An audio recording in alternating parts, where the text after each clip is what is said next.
Hello friends, welcome back to my channel. ಪ್ರತಿದಿನ ನಾವು ಗೃಹಲಕ್ಷ್ಮಿ 12 ಮತ್ತು 13ನೇ ಕಂತಿನ ಹಣ ಯಾವಾಗ ಬರುತ್ತೆ ಅಂತಲೇ ನೋಡ್ತಾ ಇರ್ತೀವಿ.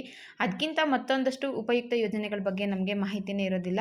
ಅಂತಹ ಯೋಜನೆ ಬಗ್ಗೆ ನಾನಿವತ್ತು ನಿಮಗೆ ತಿಳಿಸ್ಕೊಡ್ತಾ ಇದ್ದೀನಿ.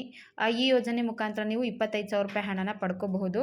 ಹೇಗೆ ಆನ್ಲೈನ್ ಅಪ್ಲಿಕೇಶನ್ ಹಾಕಬೇಕಾ, ಆಫ್ಲೈನ್ ಇರುತ್ತಾ, ಪ್ರತಿ ತಿಂಗಳು 25,000 ರೂಪಾಯಿ ಬರುತ್ತಾ, ಕಂಪ್ಲೀಟ್ ಕ್ಲಾರಿಫಿಕೇಷನ್ ಕೊಡ್ತೀನಿ. ಇದ್ರ ಜೊತೆಗೆ ನಿಮಗೆ ಗೃಹಲಕ್ಷ್ಮಿ ಬಗ್ಗೆ ಕೂಡ ಹೇಳ್ಬಿಡ್ತೀನಿ. ವಿಡಿಯೋ ನೋಡ್ತಿದ್ದೀರಾ ಅಂದರೆ ಗೃಹಲಕ್ಷ್ಮಿ ಬಗ್ಗೆ ಕೂಡ ನಿಮಗೆ ಕ್ಯೂರಿಯಾಸಿಟಿ ಇರುತ್ತಲ್ವಾ.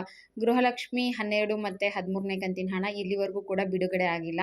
ಒಂದಷ್ಟು ಯೂಟ್ಯೂಬ್ ಚಾನಲ್ಗಳಲ್ಲಿ ಈ ಜಿಲ್ಲೆಗಳಿಗೆ ಇವತ್ತು ಹಣ ಜಮೆ, 4,000 ಹಣ ಜಮೆ, 14ನೇ ಕಂತಿಂದು ಸೇರಿ ಒಟ್ಟಿಗೆ 6,000 ರೂಪಾಯಿ ಜಮೆ ಅಂತೆಲ್ಲ ನೋಡ್ತಾ ಇರ್ತೀರಾ. ಅದೆಲ್ಲ ಫೇಕ್ ಇನ್ಫಾರ್ಮೇಷನ್ನು. ನೋಡಿ, ಇನ್ನೂ ಜುಲೈ ಮತ್ತು ಆಗಸ್ಟ್ ತಿಂಗಳು ಹಣನೇ ಕೊಟ್ಟಿಲ್ಲ. ಸೆಪ್ಟೆಂಬರ್ ತಿಂಗಳದ್ದು ಹೇಗೆ ಕೊಡ್ತಾರೆ? 6,000 ರೂಪಾಯಿ ಒಟ್ಟಿಗೆ ಇನ್ನೂ ಬಿಡುಗಡೆ ಆಗಿಲ್ಲ. 1 ರೂಪಾಯಿ ಕೂಡ ಹಣ ಬಿಡುಗಡೆನೇ ಆಗಿಲ್ಲ. ಇವತ್ತು ಬೇರೆ ಗೌರ್ಮೆಂಟ್ ಹಾಲಿಡೇ, ಭಾನುವಾರ ಇವತ್ತು ಸರ್ಕಾರಿ ರಜಾ ದಿನ ಇರೋದ್ರಿಂದ ಯಾವುದೇ ಹಣ ಬಿಡುಗಡೆ ಕೂಡ ಆಗಿಲ್ಲ. ಗೃಹಲಕ್ಷ್ಮಿ ಇನ್ನೂ ಸ್ವಲ್ಪ ತಡ ಆಗುತ್ತೆ, ವೆಯ್ಟ್ ಮಾಡಿ. ಅಮೌಂಟ್ ಬಂದಾಗ ನಾನು ನಿಮಗೆ ಖಂಡಿತವಾಗ್ಲೂ ತಿಳಿಸ್ತೀನಿ. ಇನ್ನು ಈ ಯೋಜನೆ ಬಗ್ಗೆ ತಿಳಿಸೋದಾದರೆ ನಿಮಗೆ ಈ ಯೋಜನೆ ಹೆಸರು ಬಂದು ಮೈಕ್ರೋ ಕ್ರೆಡಿಟ್ ಯೋಜನೆ ಅಂತ, ಪ್ರೇರಣಾ ಯೋಜನೆ ಅಂತ ಕೂಡ ಕರೀತಾರೆ. ಇದು ಯಾರಿಗೆ ಕೊಡ್ತಾರಪ್ಪ ಅಂದರೆ ಲೇಡೀಸ್ಗಳೆಲ್ಲ ಸೇರಿಕೊಂಡು ಅವ್ರದ್ದೇ ಒಂದು ಸ್ತ್ರೀ ಶಕ್ತಿ ಸಂಘ ಅಂತ ಮಾಡ್ಕೊಂಡಿರ್ತಾರಲ್ವ, ಆ ಥರ, ಅಥವಾ ಸ್ವಸಹಾಯ ಸಂಘಗಳು ಮಾಡ್ಕೊಂಡಿರ್ತಾರಲ್ಲ, ಅಂತಹ ಮಹಿಳೆಯರಿಗೆ ಈ ಯೋಜನೆ ಮುಖಾಂತರ 2.5 ಲಕ್ಷ ಹಣನ ಕೊಡ್ತಾರೆ. ಇದು ಏನು ಕೊಡ್ತಾರಪ್ಪ ಅಂದರೆ, ಯಾವುದಾದ್ರೂ ನೀವು ಚಿಕ್ಕ ಪುಟ್ಟ ಬಿಸ್ನೆಸ್ ಮಾಡ್ಕೊಳ್ಳೋದಕ್ಕೆ, ನಿಮಗೆ ಮನೆಯಲ್ಲೇ ಕೂತ್ಕೊಂಡು ಏನಾದರೂ ಹೆಲ್ಪ್ ಆಗೋದು ರೀತಿ ಮಾಡ್ಕೊಳ್ಳೋದಕ್ಕೆ ಇದನ್ನು ಕೊಡ್ತಾರೆ. ಚಿಕ್ಕ ಚಿಕ್ಕ ಅಂಗಡಿ ಇಟ್ಕೊಳ್ಳೋದಕ್ಕೆ, ಅಥವಾ ಒಂದು ಬಳೆ ಸ್ಟೋರ್ ಮಾಡ್ಕೊಳ್ಳೋದಕ್ಕೆ, ಒಂದು ಟೈಲರ್ ಅಂಗಡಿ, ಈ ರೀತಿಯಾಗಿ ನೀವೇನಾದರೂ ಮಾಡ್ಕೋಬೇಕು, ಆರ್ಥಿಕ ಚಟುವಟಿಕೆ ಕೈಗೊಳ್ಳಬೇಕು, ಹಣ ಬರೋ ಥರ ಇದರಿಂದ ನೀವು ಮಾಡ್ಕೋಬೇಕು ಅನ್ನೋ ಉದ್ದೇಶಕ್ಕೋಸ್ಕರ 2.5 ಲಕ್ಷ ರೂಪಾಯಿ ಹಣನ ಕೊಡ್ತಾರೆ. ಇನ್ನು ನೀವು 10 ಜನ ಇದ್ದೀರಾ ಅಂದ್ಕೊಳ್ಳಿ, ಒಂದು ಸಂಘದಲ್ಲಿ ಕನಿಷ್ಠ 10 ಜನ ಮಹಿಳೆಯರು ಇರಬೇಕು. 10 ಜನದಿಂದ ನಿಮಗೆ 2.5 ಲಕ್ಷನ ಕೊಡ್ತಾರೆ. 2.5 ಲಕ್ಷ ಅಂದರೆ ಒಬ್ಬರಿಗೆ 25,000 ರೂಪಾಯಿ ಹಣ ಬರುತ್ತೆ. ಓಕೆನಾ? ಅದರಲ್ಲಿ ನಿಮಗೆ 2.5 ಲಕ್ಷದಲ್ಲಿ 1.5 ಲಕ್ಷ ಫ್ರೀ ಇರುತ್ತೆ. 1.5 ಲಕ್ಷ ಅಂದರೆ ಒಬ್ಬರಿಗೆ 15,000 ರೂಪಾಯಿ ಫ್ರೀ ಇರುತ್ತೆ. ಇನ್ನು 10,000 ರೂಪಾಯಿನ ನೀವು ಕಟ್ಕೊಂಡು ಹೋಗಬೇಕಾಗತ್ತೆ. 10,000 ರೂಪಾಯಿಗೆ ಈಗ ನೋಡ್ಕೊಳ್ಳಿ, ನಿಮಗೆ 10,000 ರೂಪಾಯಿ ಇರುತ್ತೆ. ಒಂದು ಟೀಮ್ಗೆ 1 ಲಕ್ಷ ರೂಪಾಯಿ ಇರುತ್ತೆ. ಒಬ್ಬರಿಗೆ 10,000 ರೂಪಾಯಿ ಕಟ್ಟೋದಿರುತ್ತೆ. 10,000 ರೂಪಾಯಿಗೆ ನಿಮಗೆ 4% ಬಡ್ಡಿ ಇರುತ್ತೆ. 4% ಪ್ರತಿ ತಿಂಗಳಿಗೆ ಅಲ್ಲ, ವರ್ಷಕ್ಕೆ 4% ಬಡ್ಡಿ ಇರುತ್ತೆ. ನಿಮಗೊಂದಷ್ಟು ವರ್ಷಗಳು ಟೈಮ್ ಕೊಡ್ತಾರೆ, 2 ವರ್ಷ 3 ವರ್ಷ. ಅಷ್ಟರೊಳಗಡೆ ನೀವು ಅದನ್ನು ಕ್ಲಿಯರ್ ಮಾಡ್ಕೋಬೇಕು. ಇದು ಸಂಘ ಸಂಸ್ಥೆಗಳಿಗೆ, ಯಾರು ಸ್ತ್ರೀ ಶಕ್ತಿ ಸಂಘ, ಈಗ ಕೆಲವರು ದೇವ್ರ ಹೆಸರು ಇಟ್ಕೊಂಡು ಮಾಡಿರ್ತಾರೆ, ಮದ್ದೂರಮ್ಮ ಮಹಿಳೆಯರ ಸಂಘ, ಆ ರೀತಿ ಸಂಘಗಳು ಮಾಡ್ಕೊಂಡಿರಬೇಕು. ಆ ಸಂಘ ಕೂಡ ರಿಜಿಸ್ಟರ್ ಆಗಿರಬೇಕು.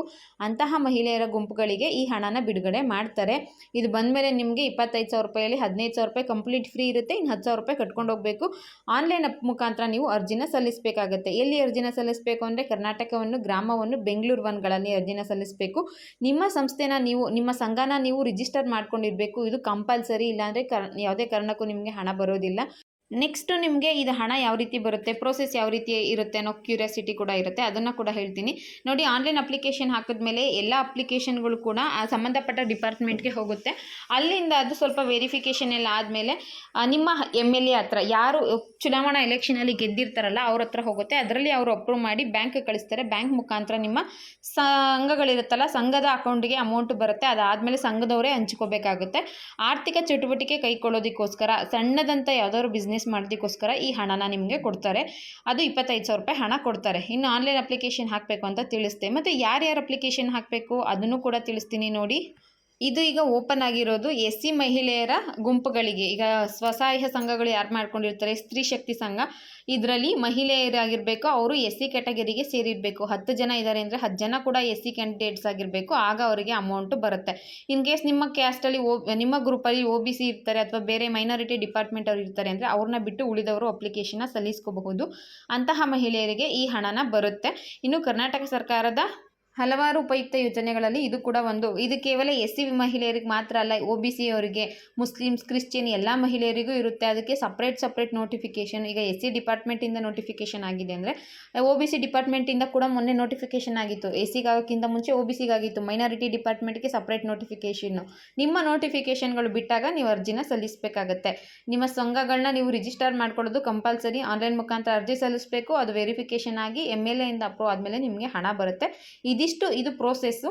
ಇದು ವರ್ಷಕ್ಕೆ ಒಂದು ಬಾರಿ ಬರುವಂಥದ್ದು. ಜೊತೆಗೆ CM ಸಿದ್ದರಾಮಯ್ಯ ಅವರ ಅಡಿಯಲ್ಲಿ ಈ ಯೋಜನೆ ಬಂದಿದೆ. ಮತ್ತು ಇದು ಪ್ರತಿ ವರ್ಷ ಕೂಡ ಬರ್ತಾ ಇರುತ್ತೆ. ಬೇರೆ ಏನಾದರೂ ಡೌಟ್ ಇದ್ದರೆ ಕಮೆಂಟ್ ಮಾಡಿ ತಿಳಿಸಿ. ಇದಿಷ್ಟು ಇವತ್ತಿನ ವಿಡಿಯೋ ಇಷ್ಟ ಆಗಿರಬಹುದು ಅಂದ್ಕೊತೀನಿ. ದಯವಿಟ್ಟು ಒಂದು ಲೈಕ್ ಮಾಡಿ, ಶೇರ್ ಮಾಡಿ. Thank you friends.